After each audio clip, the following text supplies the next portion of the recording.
አሰላሙ አሌይኩም ወረህመቱላሂ ወበረካቱ። ውድና የተከበራችሁ የኛ ውድ ቻናላችን ቤተሰቦች እንዴት ናችሁልን? እኛ አልሐምዱሊላህ ደህና ነን። እንዴት ነው? ዛሬ ቅዳሜ ነው። እንዴት ይዟችኋል? ከኛ ጋር ምንም አይልም አልሐምዱሊላህ። እንግዲህ እኔም ወደ እናንተ መጥቼላችኋለሁኝ። እናንተሳ እንዴት ናችሁ? ደህና ናችሁ? ቤተሰብ ሁሉ ሰላም? ከኛ ጋር አልሐምዱሊላህ። እናንተ ጋር ስራ እንዴት ነው?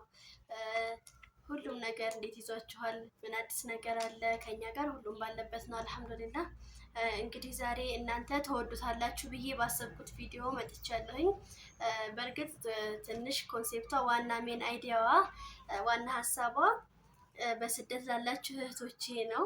እንግዲህ ተወዱታላችሁ ብዬ አስባለሁኝ። ውድ ቤተሰቦቻችን እህት ወንድሞቼ ሁሉ እንግዲህ እንደምትወዱት አልጠራጠርም። አጠር ያለች ደስ የምትል ፈገግ የምታስደርግ ግጥም ይዤላችሁ መጥቻለሁኝ። እንግዲህ ከወደዳችሁት ላይክ፣ ኮሜንት በማድረግ ሀሳብ አስተያየታችሁን ስጡን ማለት ነው። እኛም በእናንተ በምትሰጡን ኮሜንት፣ እናንተ በምትሰጡን ሀሳብ ለመመራት እንሞክራለን ኢንሻአላህ። እንግዲህ ወደ ግጥማችን ማለት ነው። የስደት እህቴ ይላል።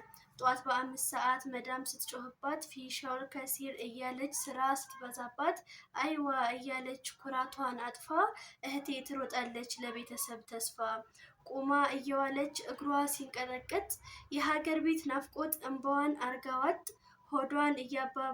ሆዷን እያባባ አጥብቆ ሲይዛት በሩን ዘግታ አልጋዋ ላይ እንባዋን ታፈሳለች። ስልኳ ሲደወል ግን ፈገግ ትልና አቤት ማሚ ትላለች። አይዞሽ ማሚዬ እኔ እኮ ደህና ነኝ፣ እዚህ ቅንጦት ነው ምንም አልጎደለኝ እያለቻት ተዋሻለች። ለእናቷ እንዳታስብ ውስጧ እየነደደ እየዛለች ባሳብ የወር ደሞዝ ሲመጣ እሷ ጋር አይቆይም ለራሷ መጠቀም በጭራሽ አታውቅም። ለወንድሜ ላፕቶፕ፣ ለእህቴ ደብተር፣ ለባንክ ቤት ቁጠባ፣ ለእናቴ መኖሪያ መስሪያ ቤት ወለል ሁሉንም አካፍላ እጇ ላይ ሳንቲም ሳይቀር ብቻዋን ትቀራለች በሰው ባዕድ ሀገር። ግን እኮ እህቴ አንቺ የቤታችን ወርቅ ነሽ፣ የሀገር ምሰሶ የቤተሰብ ኩራት ነሽ። አላህ ያይሻል አይጠፋም ምንዳሽ፣ ሰርተሽ የምትበቂ ለሀገርሽ የምተርፊ በኩራት በክብር እንባሽን የምታብሺ ያድርግሽ አላህ የኔ ጀግና እህት፣ የሁሉ ባለውለታ የስደት ቀንበጥ ነሽ። አንድ የምነግራችሁ ነገር ቢኖር ውድ በስደት ላይ ያላችሁ እህቶቼ ማለት ነው የምነግራችሁ ነገር ቢኖር ምን መሰላችሁ? አሁን ገንዘብ ይተካል፣ ሁሉም ነገር ተተኪ ነው፣ ሀብት ንብረት ይተካል።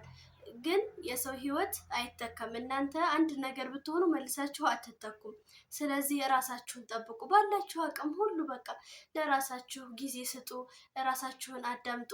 ሁልጊዜም በቃ አሁን ምንድን መሰላችሁ እንደዚህ የምላችሁ ያው ማሚዬም እንደናንተ የስደት እህታችሁ ነበረች። አሁን ግን አልሐምዱሊላህ ሀገር ገብታለች ታውቃላችሁ። ምንድነው አሁን በፊት እዛ ሲደወልላት የምትሆነው ሁኔታ እኔ በእርግጥ እንደዚህ አይደለም ብዬ መናገር አልችልም፣ አይደለም ዝም ብዬ ማዳመጥ እንጂ በጣም ከባድ ነው። እውነትም ይነገራል፣ ውሸትም ይነገራል፣ ድብልቅልቅ ብሎ ነው የሚነገረው። በዚህ ሀሳብ እናንተ እዛ የሆነ ድንግጥ ብትሉ አንድ ነገር ብትሆኑ ማንም ጎንበስ ብሎ ውሃ የሚያቀብላችሁ የለም ከአንድ አላህ በስተቀር ማለት ነው።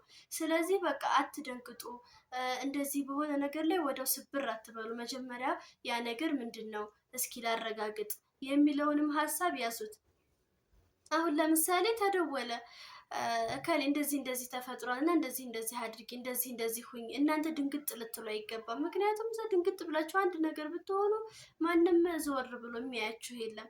ስለዚህ በቃ ለማንኛውም ነገር አትደንግጡ፣ አትረበሹ፣ ቶሎ አትረበሹ፣ ጠንቃቃ ሁኑ። በቃ ጥንቁቅ የሆነ እንጂ እኔ እንዴት አድርጌ እንደምገልጽላችሁ ብቻ አልችልም። አትሞኙ፣ በምንም ነገር በወሬም በምንም አትሞኙ። በቃ የሆነ ራሳችሁን ጥብቅ ምንም ነገር እንደዚህ ስትባሉ አይ እሺ ልሰብበት፣ እሺ እንደዚህ ላድርገው ማለት መልመድ አለብን። ምክንያቱም አሁን ለምሳሌ እንደዚህ ሁኚ፣ እንደዚህ አድርጊልኝ፣ እንደዚህ እሺ ብላችሁ ወዲያው ማድረግ የለባችሁም። ምንድን ይባላል? አንዴ ከመናገር በፊት ሁለት ጊዜ አስብ ይባላል።